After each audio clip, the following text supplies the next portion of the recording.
What is up, everyone? Welcome to the J&J Power Hour for the first time in a couple of weeks with JPJ actually here. The last time we had the Power Hour, Pluggo was on in JPJ's absence while he was on vacation. Last week we did the Money in the Bank simulation, Yes. so that was our episode-ish for the week. But now we're back, and I'm a little sick, so just mind my voice. I haven't got the spicy cough, don't worry. It's a little bit of a cold, but I sound a whole lot worse than I actually am. I'm just a bit stuffy.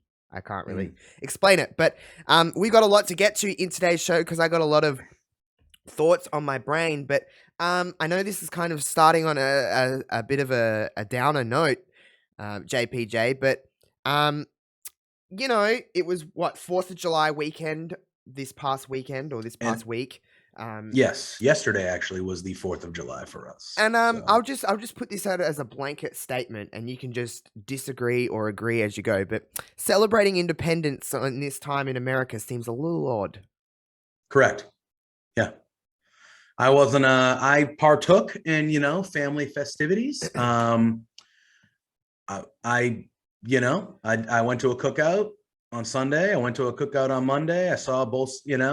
I saw the fam, but yeah, it wasn't. I wasn't there to celebrate America. I was there to see my family and have a good time on a few days off from work.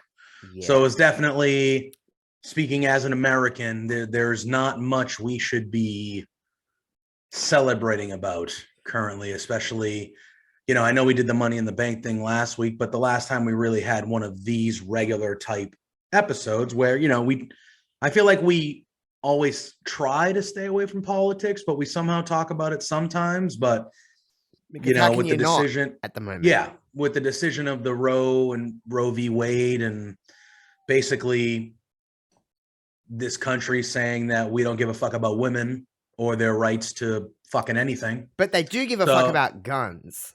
Of course, yeah, and again, I don't want to automatically just jump to the darkest. I don't want to jump to the darkest part of it, but let's just say right now with the laws that are in place, if a woman is sexually assaulted at gunpoint, the gun has the most rights of all three parties. Yeah, it's pretty insane. Situation. I don't know. There's some things going on, even just like in regular life, or even like. There was another shooting yesterday, 4th of July. I hate that. I hate that it has to be like another. And it's just like, like people are dying, and it's just becoming, it's so far beyond just being like, it's just so like, here we go again. Like, I hate being like that. And it's just like, I don't know what's going to change. We're not going to dive into that too much because we don't want this to be a thing. But listen, it's hard not to be a person in the world and you can't just, I don't know. Like, I know people are probably sick of talking about it, but it has to be to that point because something has to be done, and I don't know. It's just a big fucking mess, to be completely honest. But yeah, we won't touch on it too much. But I just seen that going on. I'm just like, and then like even like when I was watching little bits that I was watching of Raw yesterday, and they had like the Gunther thing and with the USA chants and stuff like that. I'm like, I don't know. If I was there, I don't think I'd be proudly just being like, fuck yeah. Like, I'm not saying any country is perfect, because no country is perfect, but the things that are going wrong in the States are fucking terrible. They're just, it's just a lot. But we'll leave it really at that. Bad. It's really bad. Me and JPJ are both very much, we stand our ground with our things, and we're very much like, this is our opinion, and we're not here to argue with anybody, but we're just saying like, hey, this is what we believe is right. And I know a lot of people, some person on the internet will find this be like woke culture and can't fuck up. Like, sometimes woke culture is a good thing and sometimes it isn't. But like in this, I don't think this is woke culture to not want people to die. So like, I don't know. But, and I know we're trying to like kind of move on from it, and I'll be quick. But like, to me, especially living in America with the way the political thing is, and whatever, I view it, there are certain things that happen that there's no two sides. There's not. And like, for me, you want to talk to me about taxes, you want to talk to me about fucking zoning rights or whatever the fuck you want to talk about, if we don't align on that type of shit, cool, All right, whatever. Like, oh yeah, you think we should be more conservative with spending? Fuck, cool. There's no counter argument when you're talking about basic human rights and the safety of people. Yeah. Because, and again, in America, we just had the Roe v. Wade, and that's just the start. They're going to look into gay marriage. They're going to look into transsexual rights. They're going to look into LGBTQ stuff. Like, they're going to look into everything, contraception, all this shit. Like, this is just the start, and there's certain things, and how I can tell, not everybody, because there's always going to be certain people all the way over here and certain people all the way over here that are both nutty and both crazy, no matter whether you're liberal or conservative. I don't give a shit. There's crazy people at the ends of every spectrum, right? But, even people that don't align with me from a voting standpoint or a political party standpoint, even them with like the Roe v. Wade thing, they came out and they're like, yo, this is fucked up. Yeah. This is fucked up. Like, this is not going down a good path. And I will say it is very different. America and Australia, America and a lot of countries are very different because, like, the Supreme Court is not a thing in this country. Like, it's just, it is, we'll leave it at that because we'll just go down a rabbit hole and we won't get out. But yeah, it's a matter of life and death in this situation. So I'd rather people stay alive. But there is a lot to touch on in this episode. Obviously, Money in the Bank was this past week and a lot happened there. Yeah. I've got a lot of thoughts on just wrestling in general that I put on Twitter, and it's not any secret, but and I want to kind of dive into. But first things first, went to the footy this past weekend, and it was a damn good time. I know I spammed it on Twitter. I know. Yeah, I saw all your videos and posts, and I saw your tweeting along. It seemed like you had a good time, and at the end of the day, that's all that matters. I mean, as long as you had a good time. I know they had a valiant effort. First half, they were close. They fought for a bit. Yep. And then they ended up falling short. But you openly told me that you expected them to get their asses kicked. So I think everyone did.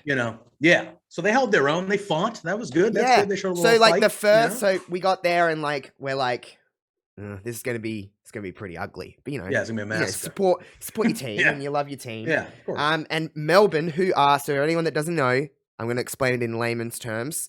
There's 18 teams in the league. Melbourne are on the tippy top of the ladder. They're the best team in the league. They're the best team in the league. They're probably, for like years now, like years and years. Well, they won the grand final last year, and they've been pretty dominant this year. They've only lost 3 games out of 16. So that's pretty good. They're doing pretty well. So Melbourne, and we're 15th or 14th on the ladder. You're towards the bottom. We're towards the bottom. We've only won about 4 games this year, so there's a big contrast in difference.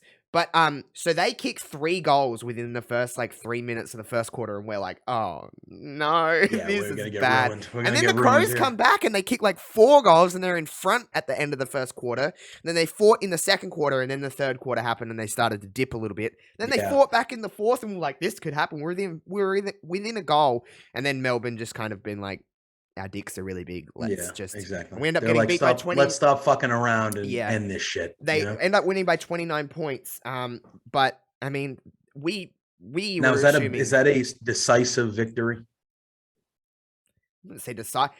Listen, Melbourne should have destroyed us. So, but is 29 points destroying? Is that destroying? Put it this way: how much is a goal worth? 6 points. Okay. And then a behind is 1. So it's put it in the worst team in the league, which is North Melbourne, the Kangaroos. They lost to the Geelong Cats on Saturday by 112 points. Oh shit. All right. But North Melbourne are the worst, real bad. Even we destroy them when we do they go them. Winless? Do they not win I think they've only won 1 game this year. Wow. Who's the team that lost to them? God. I honestly couldn't tell you. But they have not been doing North Melbourne. And listen, if you follow AFL and you're watching this and you're an AFL fan, you'll know exactly what I mean.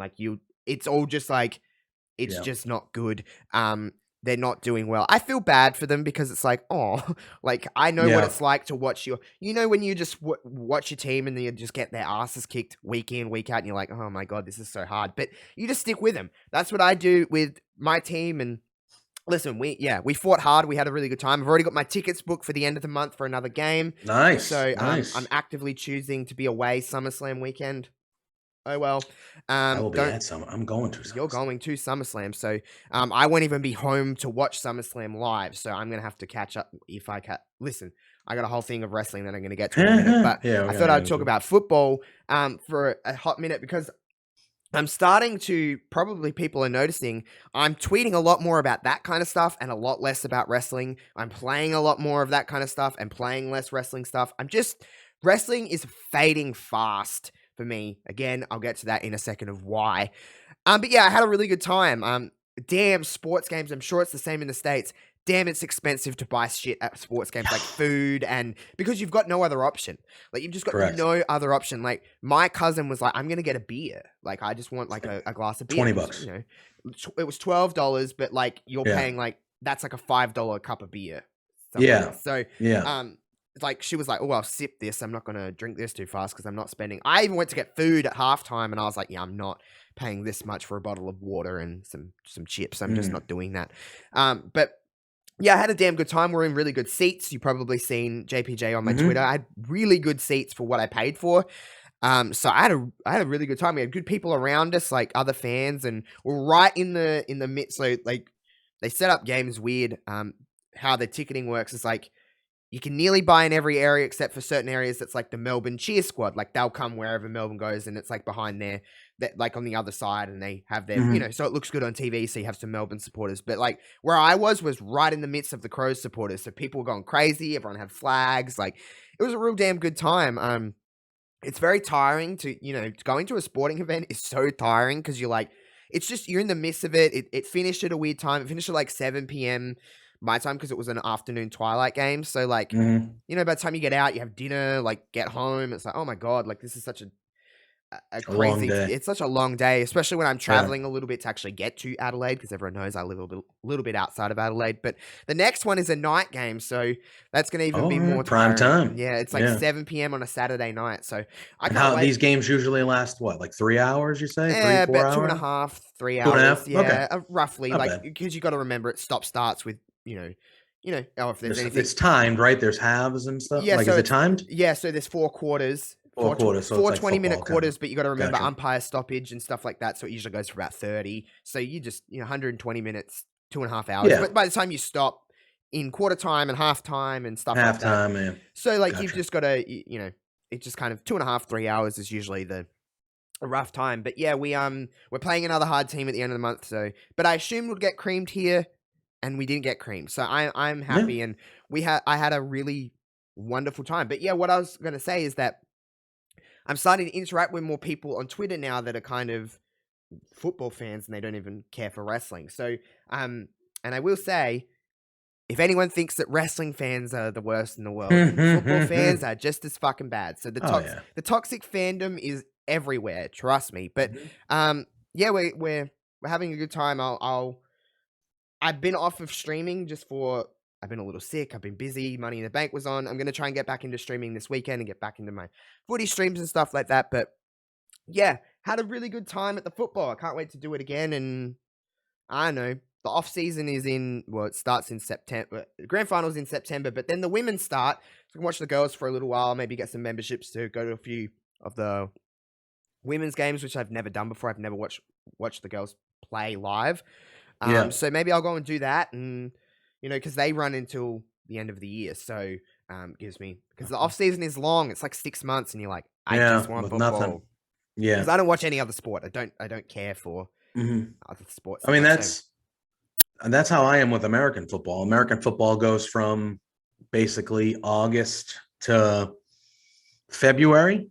And then from February to August, you get 6 months where there's just nothing. And it's just like we have I'm a big sports fan. So like I watch basketball, I watch baseball, some hockey and things like that. So like I watch other sports, and I'm like, I really care about baseball a lot. So like I have other sports to watch, but like there's nothing quite like football.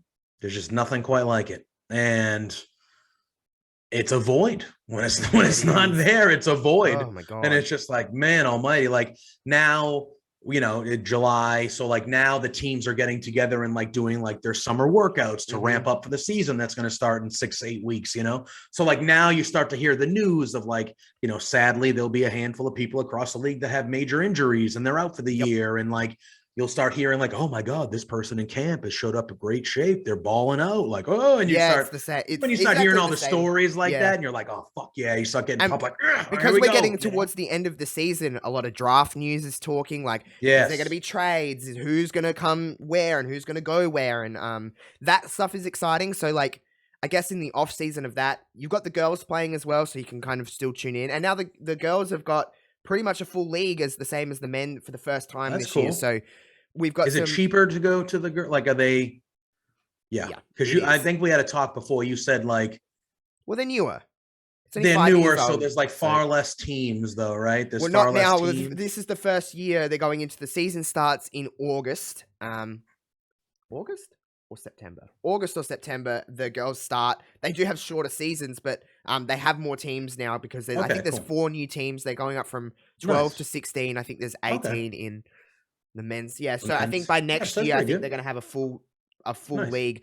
So yeah, it is cheaper to go to the girls' games, and they do run smaller shows. So instead of like a 60,000 seat stadium in the Adelaide Oval, they'll do like a 20 or a 10, or they do smaller ovals. Some of the bigger games still have like so it'll be cool to see that. But yeah, draft news starts, trade starts. Just the off season downtime is exciting to kind of like, ooh, let's have a look around and see what happens. But one thing I will say about the a couple things I will say about actually attending the game is where I was seated. There was a pretty, I don't know, some people find stuff like dislocations and stuff like that pretty gnarly. Oh, did you have a gnarly injury? It was only a finger, but it looked pretty gnarly. Like he went to grab, so one of the Crows players, Darcy Fogarty, he jumped up to grab the ball and then it hit him and his finger here bent over his pinky, and he was just like, it looked like he was just constantly pointing. And I said to my cousin, I was like, hold on, his fingers. And then he just went off. They popped it back in. That's what I'm saying. Yeah, he probably just ran off. One guy just went, "You're good to go. And wrap it up. Get back out there." Oh, He's like, "Oh, shit." Actually, that same player got fined later in the game because he punched someone in the ribs. Because they come and pushed him first, so he gave him a little like, "Oi, like back up." You got to stand your ground, man. No fucking. And then the Melbourne player was like overselling it, like, oh, like, and then he got shown on the screen when he was sitting on the bench, and everyone just booed him. It was the best thing in the world. I love it.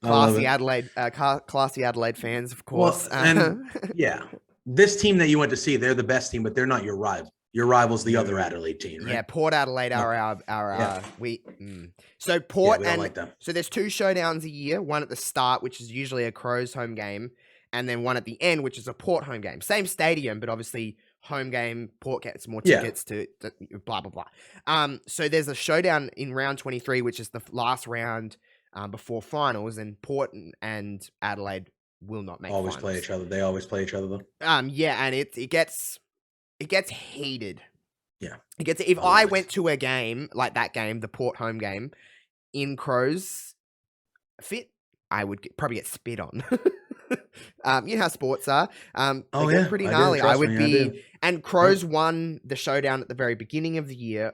By the way, on the 4th quarter siren, a mark happened, and he kicked the goal to win the game.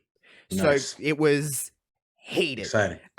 So yeah, I'm excited for that. That's at the very end of August, just before, like I said, just before finals, and it'll be our last game of the year because we're not making finals. You're not going to make the finals. But on my Twitch streams, Crows are, I'm just taking them to the fucking moon in my Twitch streams. So that's kind of nice to live vicariously through a video game. But yeah, I had a damn good time. Me and my cousin did. So, but on to Money in the Bank chatter, because there's a lot of ground to cover. We're not going to go match by match. It's just boring to talk about that. I want to talk about the main things that happened. And I think, first, before we get into any of the Money in the Bank stuff, I actually want to talk about the Usos and the Street Profits, because I won't spend too much time on this, because it's not really much we can say that will kind of tie it up. It was just a wonderful match, and unbelievable. I hope they do more. I think they'll probably have another match at SummerSlam, I would assume. I hope so. But yeah, it was a really good match, and I didn't watch the first half of it. I was doing something else, and then I had it on, and I was like, this sounds like it's getting, like the crowd's getting real loud, and I was like, I'll go and watch the rest of this. And I was just like, yeah, this is really good match. And I said this on Twitter, and you'll probably agree with me. In WWE land, tag team wrestling is not, it's not valued. However, you know how there's certain wrestlers in the company, like say, for example, like, I guess this would have been the argument like 10 years ago, like Dolph Ziggler. He was a good hand, but never like the guy, you know what I mean? He was always just like a good hand. The tag team division has become the good hand of WWE, when they're just like, we need something to be really, really great. You're always going to put on banger performances tag team wise, but you're never going to be ultimately cared about. That's what tag team wrestling is in WWE. It's just the good hand. It's so bizarre to me because, like, when you think back, right, like, you're right. Vince doesn't care about tag team wrestling, and it's shown that way, and that whatever. But when you look back at some of the matches, like you look back at all the Uso New Day matches, like just over and over and over again. I remember an Usos versus, I think at the time they were still the Wyatt family. They weren't what did they become? The Bludgeon Brothers? They weren't the Bludgeon Brothers yet, but they were the Wyatt family. But they had like a 2 out of 3 falls match at a pay-per-view where it was the Usos versus Harper and Rowan. And it was like one of the better tag team matches WWE has ever put. It was just like, they just have these banger and like, we obviously, you can talk about NXT and the Revival and even DIY back to the Edge and, Christian and the authors of Edge and Christian, the Dudleys, the Hardys. Like, when they want to showcase tag team wrestling, it's arguably the best stuff that they can do. Yeah. And the fact that they just don't care about it most of the time, it's just so bizarre, because they have these like, I was watching with someone who's since they've been friends with me, they've been starting to watch wrestling, but they're not into wrestling, right? And like, that match was starting, and I looked right at him and I said, oh, Usos and Street Profits. I said, this should be pretty fire. Yeah. And then it ended up being like, holy shit, like, this is like magnificent type stuff, you know? And it was really like, even them, they were like, oh my God, you know? And I just want to say, you know, I'm a big proponent of Montez Ford. I've been saying, and a lot of people are. Everyone knows the single run's coming eventually.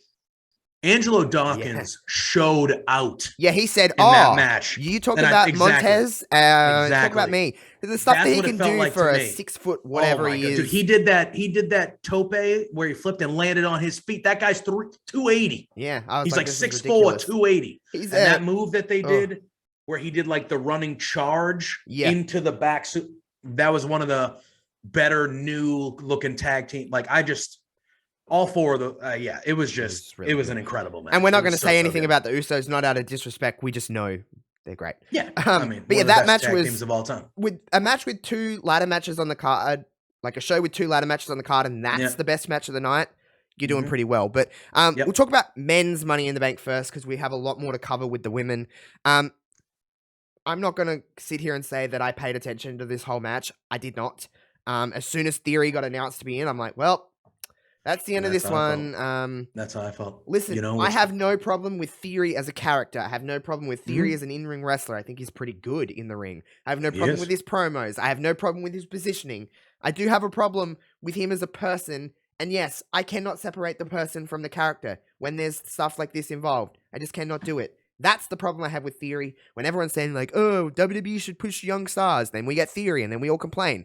No, it's not because he's a bad wrestler. No, it's not because he's a bad promo. No, it's not because he's a bad character. No, I don't think this storyline is bad at all. I think it's kind of genius because he's a great heel. He's had allegations against him that have not been proven to be untrue. And in the speaking out time, we have learnt that we have to believe 95% of these because they all turned out to be true. Just address it. Nip it in the bud and say, this is what happened. Here's your proof. And then I'll go, great. I don't have to believe what this thing happened. Theory, you're good. Go for the races. That's what I have a problem with Theory. But as soon as he got announced, I was like, well, he's going to win. Was the match good? Because I didn't really pay that much attention. It definitely wasn't bad. It wasn't one of the better Money in the Bank matches by any means. You know, it's crazy. But you know who was the best part of that match? Was Omos. Yeah, a lot of people. I thought the table spot. The role that he played in that match, obviously he wasn't going to win. He, you know, but the things that they had him do and the special spots and the thing, like the role that he played, I thought it was easily the best he's looked, or like he was the best part of that match to me, honestly. And yeah, I was kind of like you. I was very high on this pay-per-view in general. I thought it was a above average pay-per-view. Like I felt good about it. I was really high about it. And then once they introduced Theory, I was like, fuck, man, this guy's going to win. Not, and again, for me, it's one of those things where it's like, I can't really separate from what you discussed when it comes to Theory. But if I'm looking at it strictly in wrestling terms, he's young, all the potential in the world. I agree with you. Really good in the ring already. He cuts a pretty damn good promo. I thought the promo he did on Monday was good. Yeah. I still just don't. You don't care for when it comes to him. I see this is a very good guy that's going to have a job for the next 15 years. Well, I don't think I see this is the face of the company for the next 15 years. And again, can he get there? Yeah, he's 24 years old, for Christ's sake. Like, yeah, he can get there. It's just now it felt to me that it was like, I understand the story, and I do agree with you. Like, he gets added to the match. Well, he's Vince's protege. Like, the whole story makes sense. It really does. And he is a young, cocky, arrogant dickhead who thinks he should be where he is. So it makes sense. It's just, I would have rather it been Rollins or Riddle or, I don't know. Is he beating Roman? Who's he beating? Yeah, exactly. I just don't see. This is my problem I have with a heel winning. Why should a heel be a looming threat to Roman Reigns? Exactly. So like, let's just say they have Brock beat Roman at SummerSlam and he wins the title. Past them. Is Theory going to beat Brock? Where does that go? Like, and again, don't get me wrong. I'm a fan. And I know we're going to talk about the women because that was, I think, for both of us, probably, and a lot of people, the biggest thing that happened at the pay-per-view was the women. I'm a fan of people holding on to the briefcase for a long time. Yeah, like I like that. Mm-hmm. Seth Rollins holding it for almost the full year and cashing in at WrestleMania. We remember that shit. We remember Ziggler holding it forever and cashing in the Raw after. Like, those are, I like when they hold it because you don't really know. I feel like for the last 3 or 4 years, and I know 2020 was weird because of COVID, but like for the last couple of years, I feel like the cash-ins have been like real soon. The women just always are real soon. But even the men, I feel like the last 3 or 4 years, the men, I could be wrong. Most of the time I am because my memory's shit. But I feel like for the last 3 or 4 years, or at least 3 years, the men have cashed it in even like relatively quickly. Because they book like this. I mean? They don't book with long term. And even now, like with Theory saying, and if it happens, it happens. But like if Theory really cashes it in at SummerSlam, he'll have the thing for 3 weeks. Yeah, I know. It's weird. It's like you have it for a year, like fucking play it out a little bit. You know what I mean? Yeah. Like, why not? I won't even mention Bianca and Carmella. It was just, I thought it was solid. It was a match. I think Carmella's underrated. I know you said that on the stream. That's just me. Let's talk about women's Money in the Bank, and we'll kind of go into obviously Ronda and Natty after this because it's just natural. But I thought the match, a lot of people were criticizing that match, and I kind of like when ladder matches, like, spots don't go to plan because it's chaotic, and I like that. I said to this, I said, I don't want psychology of, like, this masterful storytelling in a ladder match. Just give me It's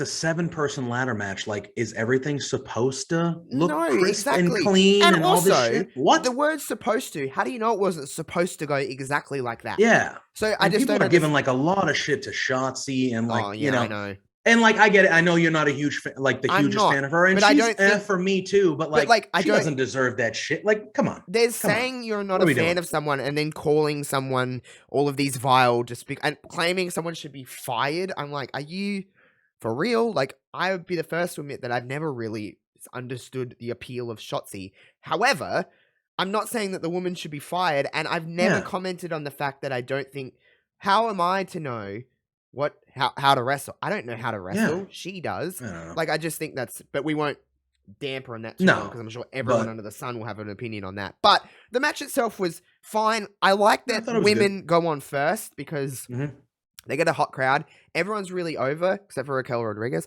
But other than that, like, everyone got a nice reaction. Man, no matter how much they try, fucking people hate Lacey Evans, which is a good thing. She's a natural heel. Also, they should have never changed her character, because I think she was the only one of the women that actually had a solid character, because sometimes WWE are just like, you're a woman. Yeah. There you go. Like, I hate WWE's philosophy on that, but they do. That's a lot of the women. I know, I agree. It's just, you're a woman.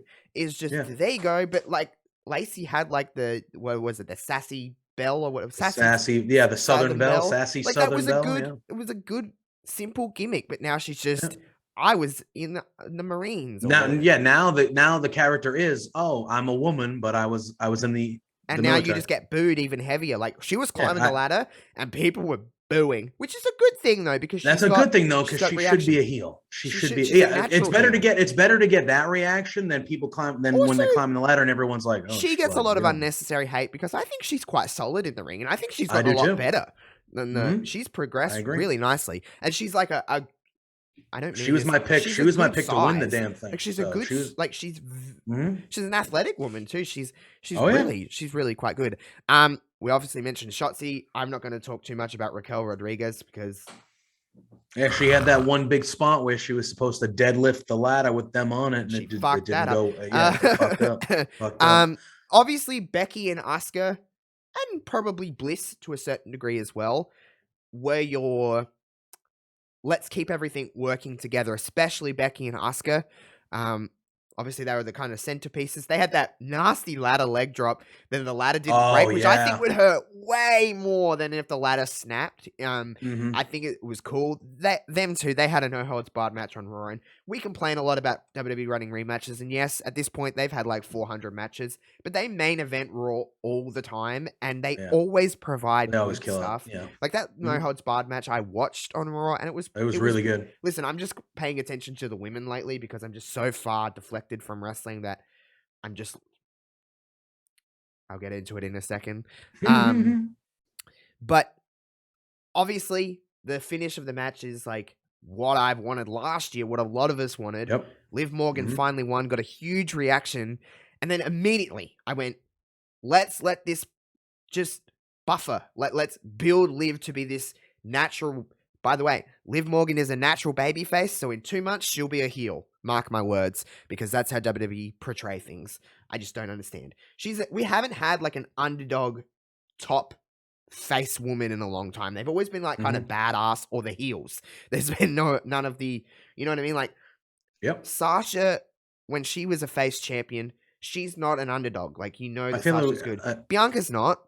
No, I feel like it was Bailey, probably like good babyface Bailey, like years and years ago. Yeah, like we haven't had that. Like Liv has that natural ability to be like, oh, she's gonna lose this time, and then she's the scrappy kind of one. But she won, got a big reaction. She had like a promo in the show at some point. Then obviously Ronda and Natty and a lot of people were hating on that match, and I actually thought it was. This was a good match. Yeah, this was a good match. I thought Natalia.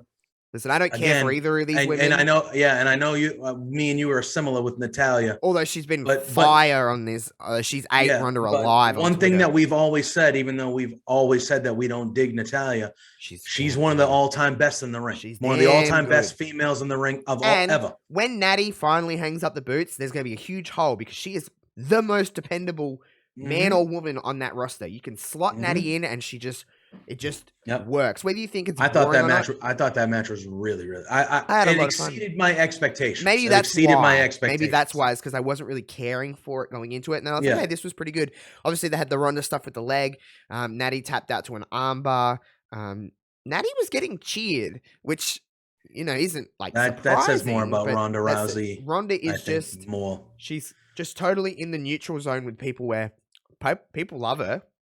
I'm not going to sit here and claim that everybody hates Ronda Rousey. That's just a minority of us on the internet. But she obviously gets a huge reaction. But there is vocally a section of the crowd that do not care for her. And she is, to me, you can't blame them. She's a natural heel anyway. And I hope this story goes in that direction. But Liv then cashed in. Huge moment. I'm not going to take away anything and be like it was a crap moment. There was a part of me that was like, uh-oh, she's going to tap the fuck out. Well, okay, here. so I wanted to ask you because They really did. I really thought it was how much happen. of you in that moment was like, holy shit, they're gonna have her lose this, huh? Because you know why I was losing. I was like, you know when Ronda accidentally, obviously, my TV. She let go of the, like, lost control of the, and then locked it back in. I'm like, oh wow, this is really the finish of the match, and I was gonna be, I was ready to turn the shit off. Oh but they did take us on that nice little journey of like, okay, and then Liv won with a roll up, and it was what it was, and Liv had a big moment, and she's off to the races. Obviously, she'll probably do something with Ronda at SummerSlam, probably with Charlotte Flair involved as well, because she's going to be back sooner rather than later, so I'd assume that would happen. And listen, it's WWE, so it's very easy that Liv will not walk out with the championship at SummerSlam. I'm just going to enjoy it for what it is. What a waste if that happens. What a waste. Listen. This is where I'm at. Well, go on. For me, right? Because I think that's where they're going to go. They're going to go. And again, as someone who's going to SummerSlam and as someone who, and you've watched wrestling forever, obviously, like, I just have a problem where if you go to this year, and again, I thought WrestleMania, exceptional. I thought WrestleMania was excellent this year. Yeah. Most likely, like most pay-per-views, here's my, and we've talked about it, WWE, the stories, and getting to the matches at the pay-per-view are trash. Just most of it is garbage. But all the pay-per-views have been really fucking good because the matches are good. And like, you know what I mean? Like, it feels like every time we get to a pay-per-view, it's like, oh, I'm not really excited about this really that much. They haven't really built my anticipation. And you're like, yeah. And then you watch the show and then everyone's like, wow, that was actually like a pretty good show. You know, I feel like that's the routine we're in. I just have a problem when it comes to WrestleMania and SummerSlam is looking like it's going to be all rematches. SummerSlam is going to be all rematches. Lashley and Theory again. They might do, you know, and I know it's technically not a rematch because Liv and Ronda she cashed in on her, but like, I just have a feeling where I think Usos and Street Profits, even though it'll probably be amazing, I know we just had a ladder match pay-per-view, but I would love a ladder match between these guys. Yeah, that'd be good. But like, I don't know. I view SummerSlam and WrestleMania as different. And when it seems like the majority of what we're getting at the two biggest pay-per-views of the years are rematches that we see on Raw and SmackDown every week, I have a general problem with that, just in general. Don't blame you. Anyway. It is the same. Like I wrote this on Twitter because this is where I'm at. I care about certain little things in wrestling. Like the Liv stuff. I was like, yes, fuck yeah, like Liv. I care about the women, obviously, because I'm just that kind of, that's just the fan I am. But I'm so sick of the roller coaster emotional feeling of a wrestling show. And it's not just WWE, so don't come at me with that. There's stuff across the board where I'm just like, I don't have a feeling towards this. I just don't care to watch this. I actively look for other things to do. I'm not like basing my week around, I've got to watch this, I've got to watch this. I can't go to this thing because then I can't watch. I don't care enough anymore. And the light is slowly dimming on me just giving any shits about wrestling. I've watched wrestling since I was a little boy. I've been watching since I was 5 or 6 years old. I'm 26 now. You do the math. Like, I've been watching for a long time and I've never stopped. I've never stopped and taken a long hiatus from wrestling. There's been little bits and pieces where I'm like, I'm not watching for a few weeks, sure. But there's never been a long period of time where I've just gone, because I've always wanted, there's never been anything in my life where I'm like, this exceeds this exceeds this. I just don't, I'm always going to have some kind of a love for wrestling. I know that. I'll always play wrestling games, like, and there'll be certain things I always know that I'm like, I'm going to watch this. I'm going to seek out to watch this because I like this person. But like that constant, like, Liv wins, Theory added, disappointment. Why should I subject myself to watching something that I'm just constantly knowing going in that I'm going to be disappointed in? Yeah. I don't have the same level of patience with wrestling anymore. It's like, why am I subjecting myself to this? Even on the AEW side of things, how many times do I got to bang on? How many times has anyone got to bang on that I'm only watching one women's match? If that is going to be the case forever in AEW, I'm simply not going to fucking watch because I'm sick of it. I'm sick of having to sit here and be like, well, It's 9:30 in America, or you know what I mean? Like it's 11 a.m. here for me, women time, and then they have a 5-minute nothing matters match, and that's it. And I don't know. I just don't care. I'm not going. People like go watch Impact. I'm not. I don't. I just don't care enough to go through and go. Okay, let me go and seek this out. Like I want wrestling to grab me by the balls and say, "Come the fuck back." That's what I want. I want wrestling to just do everything to get. But wrestling isn't doing that, and I just don't think I should sit here and have to like pretend just to maintain a certain level of interest from people on the internet in me. I just don't care enough. If you don't want to watch other stuff of mine that doesn't involve wrestling, then so be it. I don't care enough to put myself through that all the time. And I'm not saying that I'm stopping watching wrestling forever. That's not. I'm certainly just, if I'm home, if I'm doing nothing, and if I really want to watch it, I'll turn it on. Sure. But I'm just not going out of my way anymore to be like, I better watch this because blah. If I miss something, I miss something. Who cares? Wrestling in general, if you really want to seek something out and you really want to dive in and do something, you can find it somewhere. You can find the bits that you want to watch. I'm not subjecting myself to 3 hours of wrestling every single Tuesday morning when I watch Raw. I'm not subjecting myself to 2 hours of AEW if I don't want to. I'd never watch SmackDown. Like, I just don't care. I don't watch NXT. I don't watch Impact. I don't watch New Japan. I don't watch all of these things because I just don't care enough anymore. Wrestling is... It's never been better, but it's also never been worse. And I don't know how to describe that. It's just in this weird bubble. And maybe it's probably a mixture of wrestling and me just not caring anymore, but you can't force yourself to care about something if you just don't. It's like... it's not the same, but it's like, you know, when you've been in relationships and you can feel it fading and you're like, I just don't care about this person as much as I used to. Things have changed. I've changed. They've changed. It is like a weird breakup. And it's like, I just need to even friends. You know what I mean? You spend so much time with a certain friend and you go, wait a minute. Maybe you're not exactly what I thought you would be, or maybe I'm not exactly who I thought I would be. I just need some distance. Maybe I just need some distance and it will call back to me and be like, hey, wait a minute, come back in here. I mean, but there is moments I care about, but there's just not the general landscape. I don't care anymore. I just don't care. I don't know how else to describe it. Yeah. I mean, I went through, I don't think I watched wrestling for, I don't know, like 2.5, 3 years. I still paid attention. Like I went on WrestleZone.com. I went on the dirt sheets. Yeah, remember that WrestleZone? Yeah, they're still around. They're still around. But they were my main one of choice when I was in my late teens, early 20s. Yeah. But I think it was after WrestleMania 21 or so. I think I stopped. I was in my early 20s. I had a full-time job. Yep. To be honest, I was trying to get girls and I was trying to have fun and party in my 20s. And if somebody wanted to hang out on Monday night, I wasn't going to say, no, man, I got to stay home and watch Raw. No. I can't go hang out with you. I can't go to the movies with you. I got to stay home and watch wrestling. Like it was just a point in my life where I was like, no, I'm just going to, so I jumped away for a little bit and I got back in it around, it was the Shawn Michaels Undertaker match at 25. Because I grew up watching those guys. I heard the rumblings. It's probably the greatest match of all time. You can make an argument about it. And and I was like, all right. And then I slowly got back in. But that's really the only break I've ever took. And like, I think I've become just so jaded with WWE.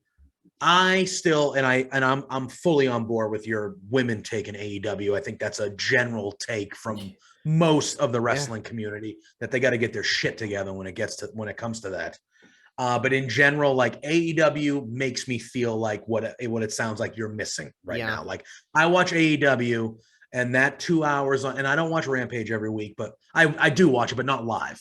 But like those 2 hours on Wednesday, I still have that feeling of, man, this is just really good shit. Like it makes me feel what made us love wrestling to begin with, right? That feeling. I haven't had that feeling with WWE. Individual things have happened. Yeah. I think the first 2 matches at Money in the Bank, oddly enough, when the ending was happening, Liv climbing the ladder and was like, holy shit, she's actually going to win. Yeah. And actually, when Bobby Lashley beat Theory, oh wow, those two, I was like on my couch going like, yeah, climb Liv. Like, like that, those individual moments made me feel that. But in general, I've been so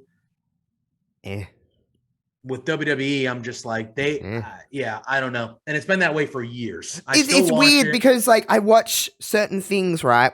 Even with AEW, like what was not Forbidden Door, the pay-per-view, Double or Nothing, right? And all of these great matches were happening, and it's almost like my brain is doing this thing where it's like, oh, this is a good match, but I'm not actually feeling that. It's my brain being like, yeah, this is fundamentally very good, but I just don't, I still don't give two shits. Not everything. I'm just saying there's majority of it. I'm almost like my brain is just going into overdrive or autopilot. And it's just like, this is what fundamentally should be a good match. So I should just say this is a good match, but I'm still sitting there like, I don't care. You know what I mean? Like, I'm just like, let's get to the end of this show. Like, I'm just, I don't know. Like I said, I don't think I'm going to completely take myself away and just be like, I'm not watching any of it. I think I'll always, like I said, if I'm not doing anything, sort of switch it on. But like, in the certain elements where I do care, but just for the majority of it, I just don't care. I really don't. If I miss something, big whoop. If I'm not in the loop on something, big whoop. My timeline on all my socials is slowly getting less and less of wrestling. And hey, maybe that helps.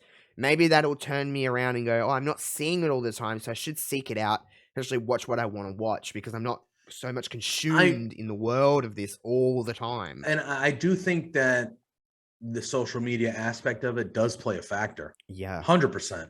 Because it's like, I'm 10 years older than you. And I probably started watching wrestling around the same age that you started watching wrestling. Mm-hmm. So I've been watching wrestling, you minus that 3.5, 4 years. I've been watching wrestling for basically 30 years of my life. You know what I mean? That's the longest relationship I've ever had. Yeah. You know what I mean? And it's one of those things where you're right. Like, it's just, I think you watch Raw. If you do, you watch AEW, you watch SmackDown, whatever. But then when you go on Twitter, because you're so involved in wrestling or you're so passionate about wrestling, everything's about fucking wrestling. And you're like, okay. Can I just see something And then you start seeing stupid fucking opinions about wrestling. And I understand it's Twitter, it's a cesspool, there's stupid fucking opinions about everything on there. I get that. But when you watch a ton of wrestling because you're passionate and you love wrestling, and then you go on the places that you're like, oh, I don't go on Twitter for wrestling. I go on Twitter to go on Twitter. But when I'm on Twitter, the majority of the shit I see on there and the majority of the conversations and things that I get involved in there on are about wrestling. So then it's like, okay, I watch fucking 10 hours a week of wrestling. And then I'm on Twitter for 10 hours a week, probably more. Let's be real. I'm on Twitter for 10 hours a week, and half of that's about fucking wrestling. And then Facebook, there's wrestling, like it's all encompassing. And it's like, okay, I love wrestling. Yeah. I love wrestling. And like, dude, we do a podcast every week and like, we talk about a bunch of shit, but like a lot of it is we talk about wrestling. Yeah. I do Between Two Beards, talk about fucking wrestling. Like, it's like anything though. Like your favorite food in the world could be, I don't know, chicken spaghetti and meatballs. Yeah, spaghetti and meatballs. But if you have that 3 times a day, every single day of the week, you're gonna get fucking sick of it. You're gonna be like, well, I like this, but I certainly don't want to do this all the time. I want a steak right now. I want some chips. I want some fucking chocolate. Exactly. I want something else. Like, just give me something else. Like, I don't know. My timeline is getting less and less of wrestling, and I'm really appreciating that because I'm actually having to go out of my way to look something up if I want to. I don't have to just see it all the time. And I'm so sick of this bullshit. Like, it's a good balance where I'm trying to find the balance of what I want to watch versus what I'm having to watch. And like, it is a weird thing when all you've done is just watch. Yeah. Watch everything. It's just like, maybe that feeling will come back when I'm actually am watching wrestling. Like, this is actually genuinely hitting me here. I'm not just like formulated to be like, this is what's good, this is what's not. But I don't know. That's just where I'm at with wrestling.